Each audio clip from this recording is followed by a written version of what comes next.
Сәлем достар, бүгін қамырдағы шұжықтар немесе сосиски в тесте дайындаймыз. Менің балаларым сүйіп жейтін тағам, сондықтан мен жиі жасаймын. Асханадағы менің басты көмекшім бұл әрине термомикс.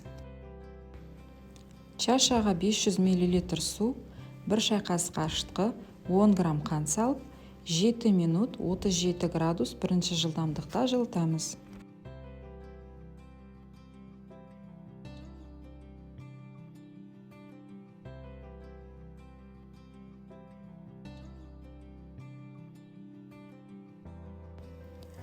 Сегіз жүз грамм ұн, 1 шай қасық тұз, 60 мл күнбағыс майын құйып, 5 минут колосок режимінде қамыр илеміз.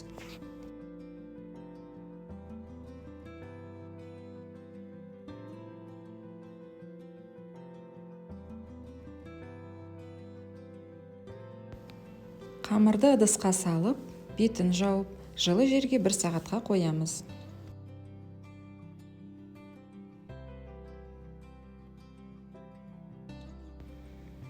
Қамыр өте жақсы көтерілген, енді шұжықтарды кесіп дайындаймыз.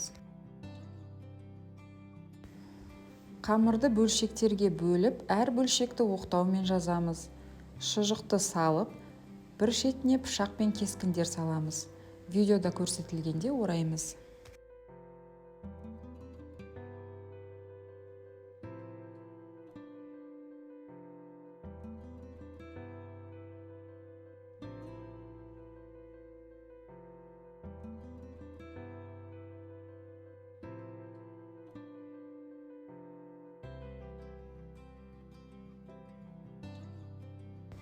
Шұжықтарды противенге салып, бетін сүлгімен жауып 15-20 минутқа жылы жерге қоямыз.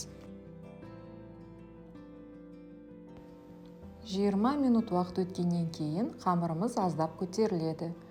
Бетіне жұмыртқаның сары уызын жағып, 15 минут 200 градуста пеште пісіреміз.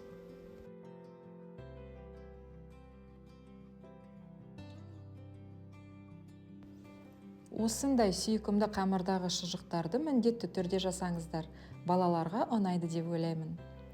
Осылай көкнәр немесе кунжутпен де әсемдеуге болады. Менің арнама қолдау көрсетіп, лайк басып, тіркелуді ұмытпаңыздар. Астарыңыз дәмді болсын.